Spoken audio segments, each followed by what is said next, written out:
have here Swami Vimohananda, spiritual advisor of the Vivekananda Vedanta Society of British Columbia.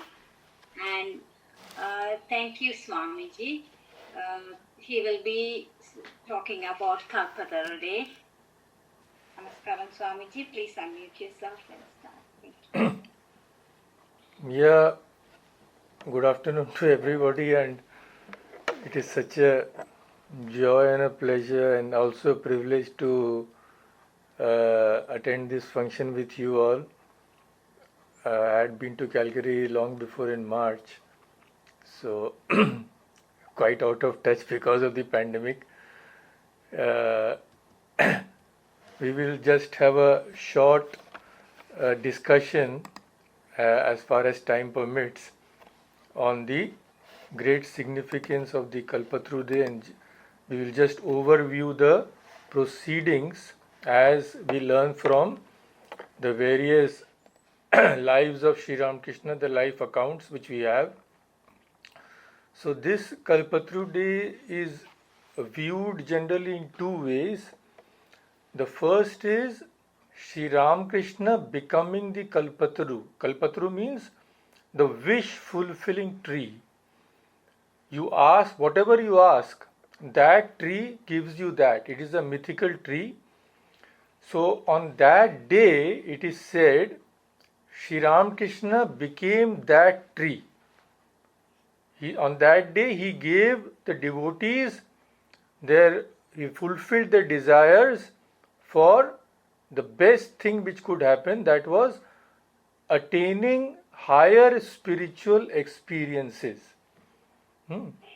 And the second, another interpretation given is that Sri Ramakrishna, it was the day of self-revelation. Sri Ramakrishna revealed himself before one and all. So this aspect also is worth meditating upon. About this aspect, it is said in the Puthi. You must have heard about this book, Sri Ramakrishna Puthi. It is the life of Sri Ramakrishna in verse, written by Akshay Kumar Sen, a great devotee. So he says, I will just quote the original Bengali and then I will translate. Prothom Divas Aji Novo Boroshete. Borosho means year. So it was the first day of the year, 1st January. Ekadashi Tithi Aji Hinduder Mote. It was the Tithi according to the lunar calendar. It was the Ekadashi Tithi. Prabhur Pratigya Chilo Shuno Biboron. Here, please hear what the Lord, Prabhu means the Lord, what he had vowed, what he had said before. Hatete bhangibo hari jaibo jokhun. So this needs a little explanation, you see. Suppose we are carrying some nice things in a pot which we don't know the others to know about. And when we are walking in the market, that pot slips from our hand and breaks. Everybody who are not supposed to see what is there, they see what you are carrying. So in Bengali, this is said as breaking the pot in the midst of the marketplace. This means revealing all the secrets. So Sri Ramakrishna had said that before I go, means before I leave the world, I will reveal all the secrets. Reveal means what? I will reveal to the devotees who I actually am. So, Shei Hadi Bhanga Rong Ajikar Dine Ki Bhabe Bhangila Hadi Shuno Ek Mone. So, how did Sri Ramakrishna break this pot? How did he reveal himself to all the devotees that day? By blessing them. Shuno Ek Mone means hear with full concentration. That is what Akshay Kumar Sen says. So it was the day when Sri Ramakrishna finally revealed himself. You see, we shouldn't forget that Sri Ramakrishna was suffering terribly due to cancer. He could hardly eat anything. the slightest touch of food would cause such great pain. So this intense physical suffering, it threatened the faith of many devotees. In Swamiji's life also we see Swami Vivekananda, some devotees in America, when he was in America, he fell sick one day. So some devotees, his disciples also, when they saw that he is becoming sick, they left him. They left him just because his body fell sick. This is the understanding of ordinary persons. That if Sri Ramakrishna is God, how can he become sick? How can he suffer like this? So this kind of understanding often shakes the faith of devotees. But Sri Ramakrishna always remained the same child of Divine Mother, and he was always in bliss. Despite this dreaded disease which he had, his serenity and God consciousness, and above all his passion to lead everybody to God, never ceased even for a moment. So only very few people like Swami Vivekananda himself, who was Naren at that time, and the great devotee Girish Chandra Ghosh, and maybe some others also, their burning faith and devotion kept alive the faith of others also. So it is very significant that Sri Ramakrishna, among all those who were present, he asked Girish this question. Not to any person, but to Girish, mind you. Why? Sri Ramakrishna used to say, Sholo ano. Sholo ana means his, as you know, the rupees in previous days they had 16 annas. So Sri Ramakrishna says that his belief is even more than that, more than 100%, if possible. Such was the great faith which Girish had in Sri Ramakrishna. Of course, now you see in today's environment, it is difficult to imagine the situation in those days. You just imagine. Now, of course, Sri Ramakrishna is known throughout the world, and of course, in India, he is widely worshipped as God incarnate. The situation is completely changed. Just imagine at that time, take your mind more than 100 years back. One Brahmin, one poor Brahmin who didn't have a farthing, he was a worshipper of Divine Mother, he was a priest, he was an employee, a priest, in a temple about which hardly anyone knew. And some boys, some young boys, 15, 16 boys, they were extolling him not only as a great spiritual leader but also as God incarnate. And that person was known as, popularly known as the Pagla Brahman, the mad Brahmin. This was what people used to call Sri Ramakrishna. In those days, what kind of faith a person can have to revere that person who used to be known as the mad Brahmin, as God himself. Just imagine. In today's context, if you see, we will say, oh, so many people worship Sri Ramakrishna as God. So what's so great about Girish telling him like that? No, take your mind to that period of time. When Sri Ramakrishna passed away, do you know, when Sri Ramakrishna passed away, how many people were there to take his body to the burning ghat? Do you know? Only 150. That's all. God incarnate, only 150 persons had gone to take his pure body to the burning ghat. And just imagine what would have happened if some great political leader or film star, etc., would have died. So that was the situation then, mind you. So in that time, to recognize Sri Ramakrishna as God incarnate was possible for very, very few, the chosen few. And one of them was Girish. So, in the short time we have, we will just go through what happened that day. It was the 1st of January 1886.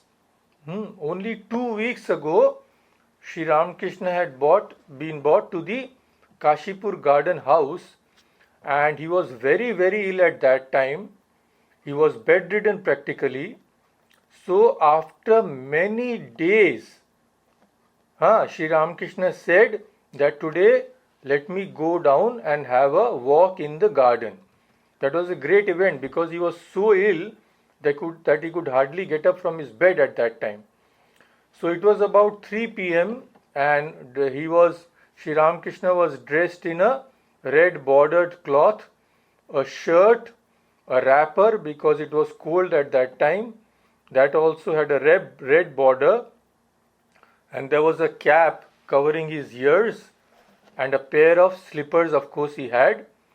So Sri Ramakrishna came down from upstairs along with Latu.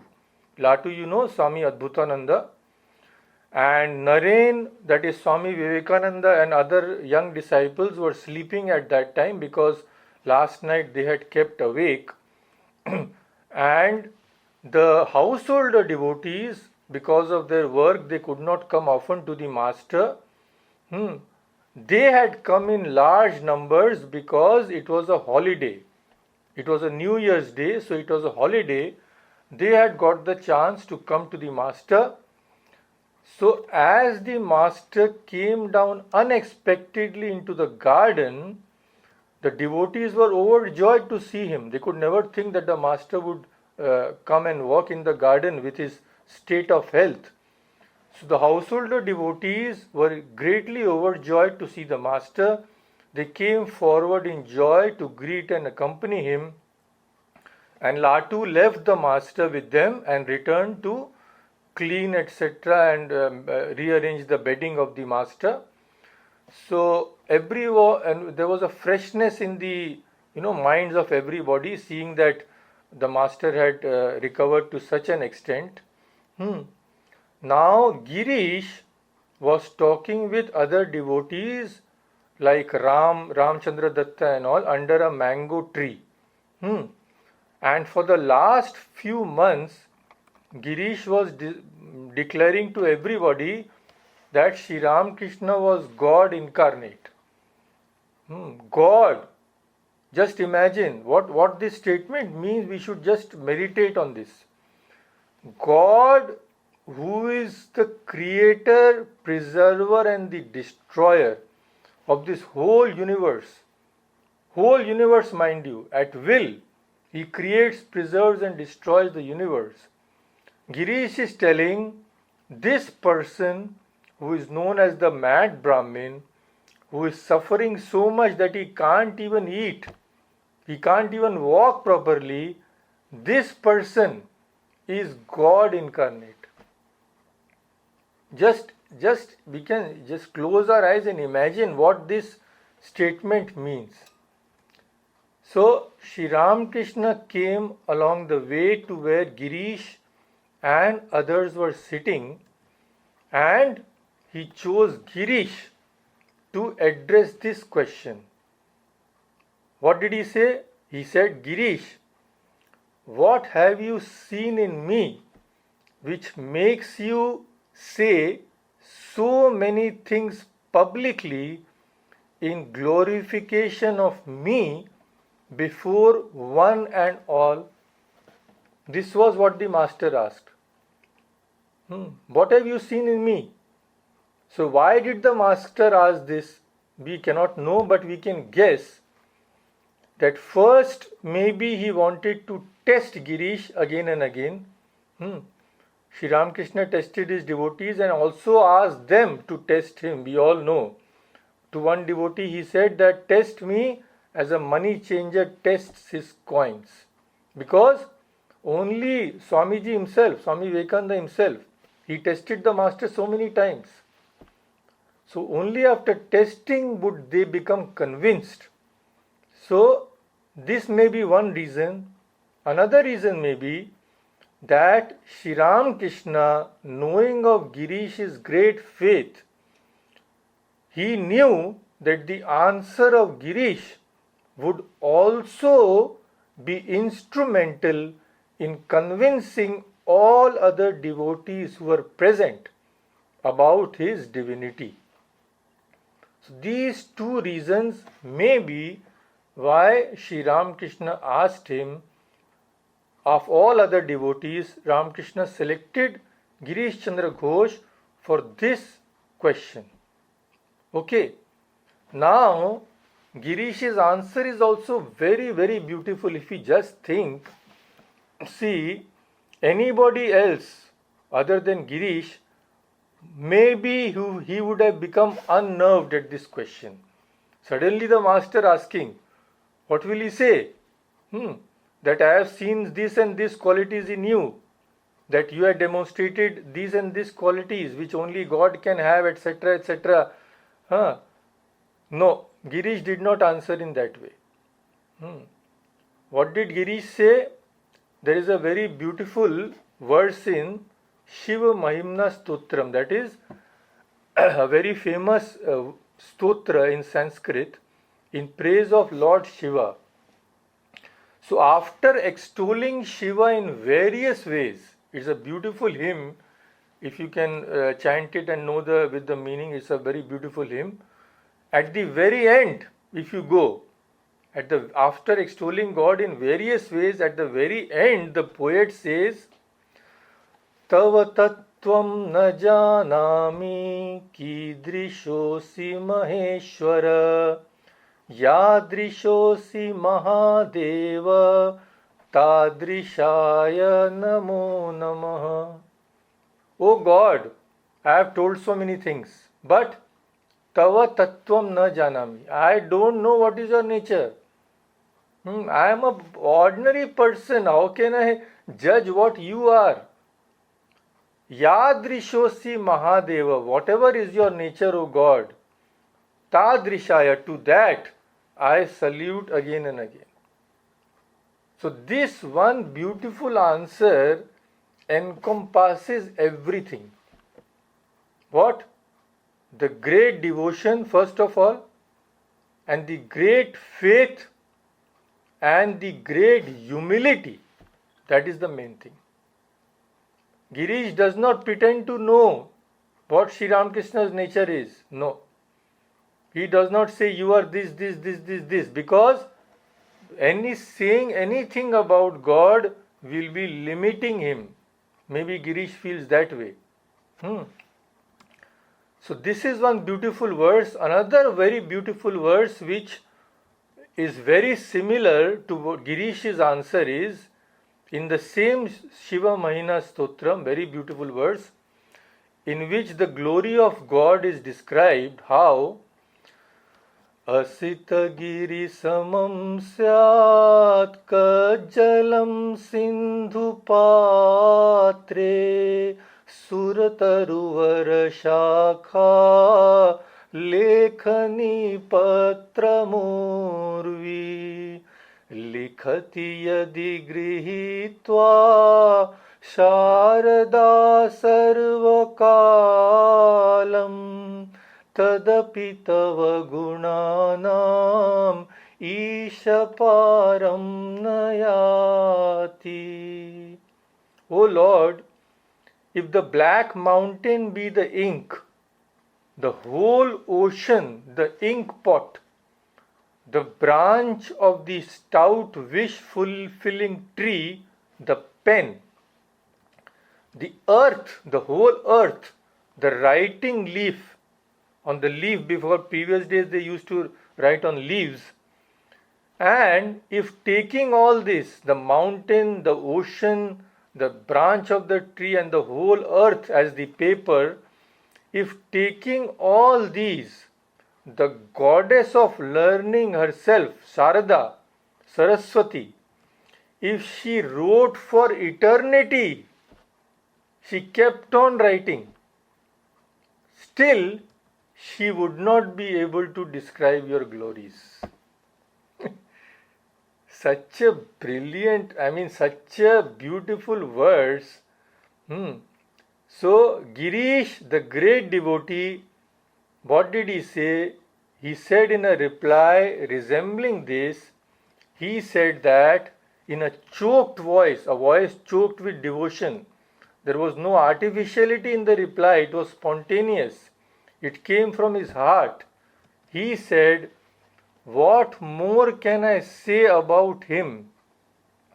Even a fraction of whose glories Vyasa and Valmiki miserably failed to express in their immortal epics and Puranas." The great Vyasa is supposed to have written everything from Brahma Sutras to Bhagavata to Mahabharata, everything. And the great Valmiki, who wrote the wonderful epic Ramayana, the great sage, Girish says that these personages, these great rishis, could not even describe a fathom of your greatness. They could not even touch your glories. And a person like me, you are asking, what will I say? So, this beautiful reply, which had so much devotion, so much faith, and so much humility, this reply opened the floodgates of Sri Ramakrishna's mercy. And this shows that God, when does He become favorable to us?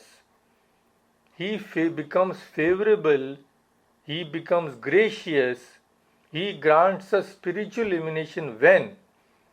When we can have this kind of faith and humility, which Girish had. So, Sri Ramakrishna was overcome with the feeling of mercy, and hearing these words of fervent faith, his whole appearance changed. Sri Ramakrishna's very appearance changed. He now became absolutely radiant. And he said these wonderful words, "What more shall I say to you?"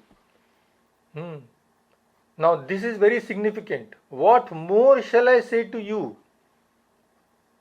When English language, what do we say? We say that when we say something very significant beyond that which is nothing, we say this. What more can I say?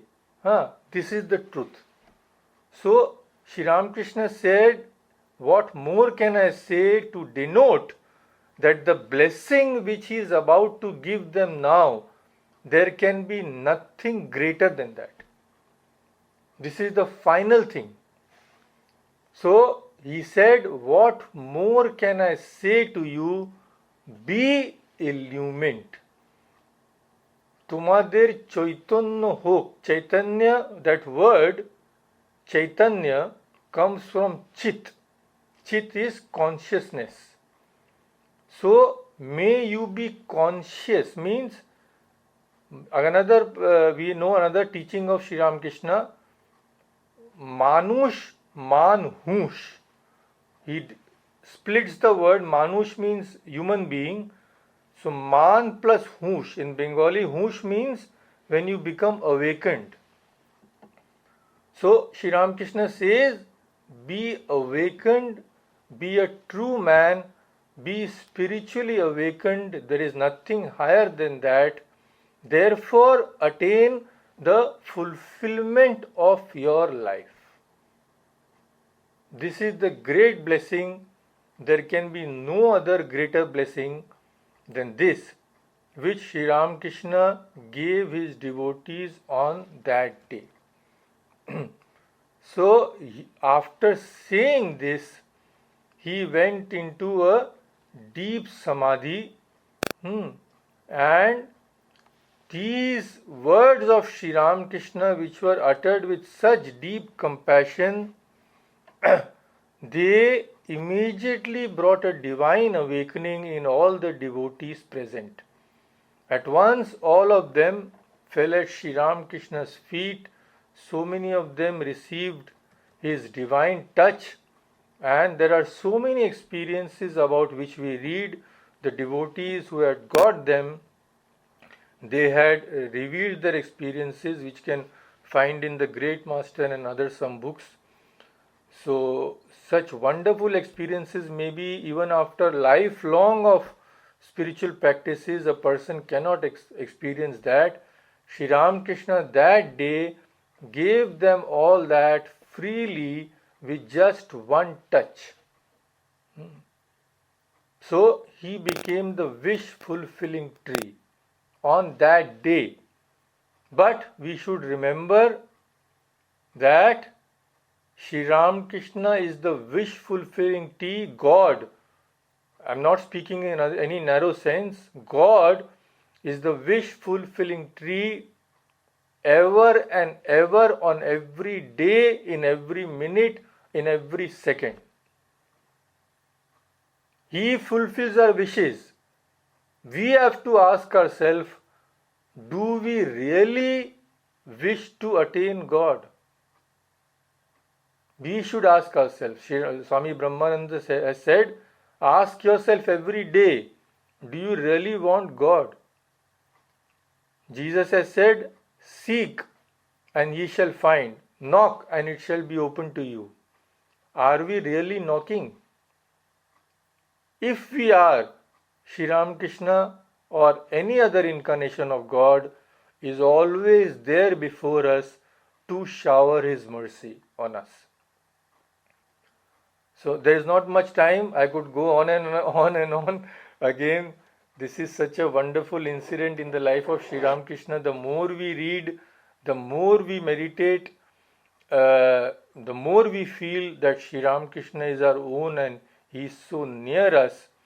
He is always ready to come to us.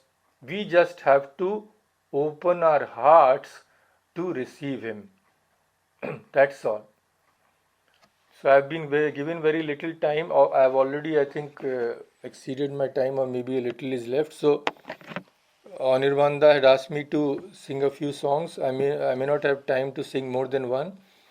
So I will sing a fun song which reflects this beautiful concept and reveals this mercy of God. It's a very beautiful song by Swami Premeshananda, I think.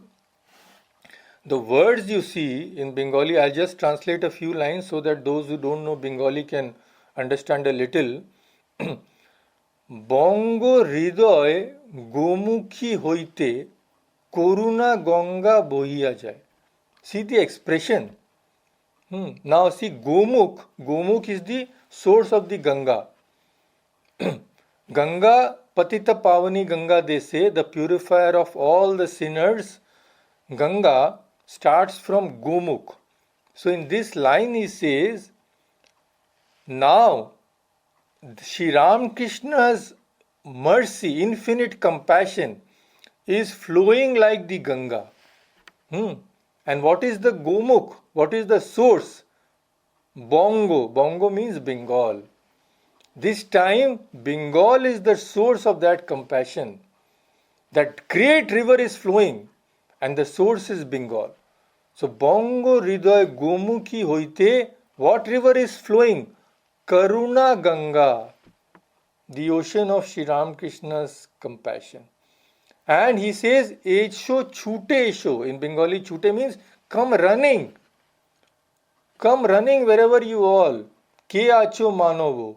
Shushko konto pipasa. Is your throat burning? Is your throat parched of thirst?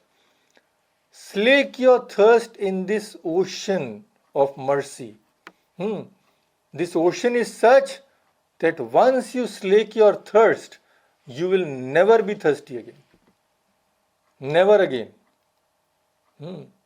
So, Bongo Hridoy Gomukhi Hoite Koruna Ganga Bohiya Jai Esho Chute Esho, please come running.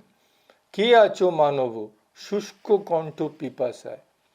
Jahnavi তীরে তৃষ্ণা কাতর অন্ধ যে জন খুঁজে সরোবর. See this line. You are standing near the Ganga, and you are looking for a pond or lake to satisfy your thirst. So you are blind, he says. You are standing near the ocean of compassion and you are searching for small lakes. Here something is there which can satisfy you forever, and his mercy is always flowing. So this is a beautiful song.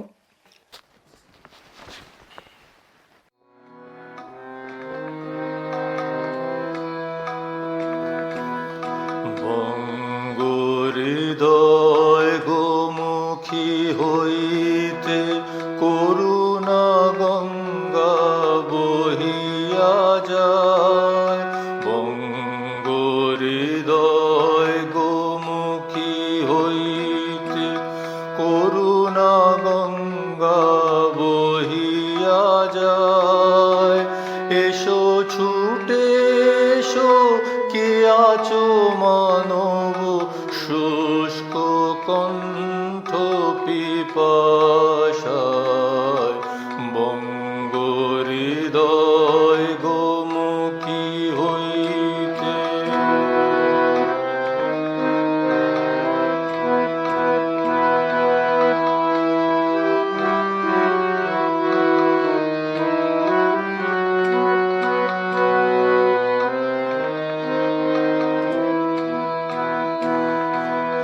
ব্যর্থ বাসনা অনল দাহন সহিলে কত না জনম মরণ.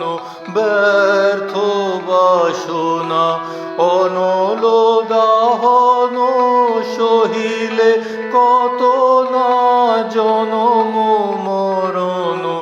আলেয়ার সাথে ছুটিতে ছুটিতে, আলেয়ার সাথে ছুটিতে ছুটিতে শ্রমজ সলিল সিক্ত কায়.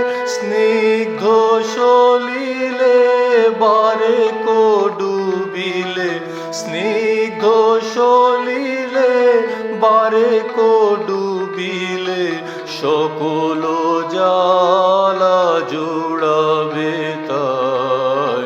বঙ্গহৃদয় গোমুখী হইতে.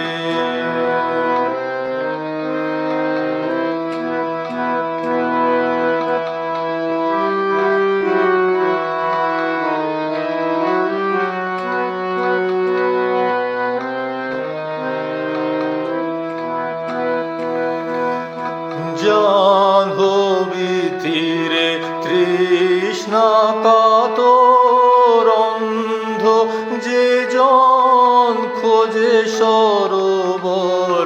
জাহ্নবী তীরে তৃষ্ণা কাতর অন্ধ যে জন খোঁজে সরোবর.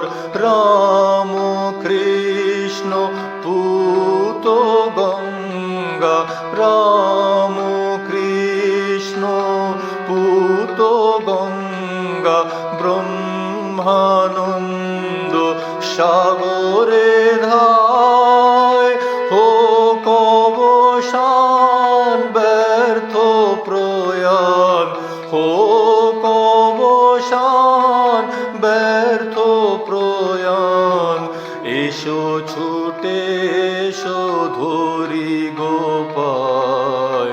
বঙ্গহৃদয় গোমুখী হইতে করুণা গঙ্গা বহিয়া যায়. এসো ছুটে এসো, কে আছো মানব শুষ্ক কণ্ঠ পিপাসায়. বঙ্গহৃদয় গোমুখী হইতে. So thank you so much for giving me the opportunity and purifying myself by remembering Shri Ramakrishna's great mercy always being showered on all of us. It is a blessed age in which we are born. Please let us recognize this, give up all doubts, and try our utmost to make use of this opportunity and achieve the highest goal of human life, getting which we will be free from all wants, all suffering forever and ever and ever. Thank you. Thank you so much.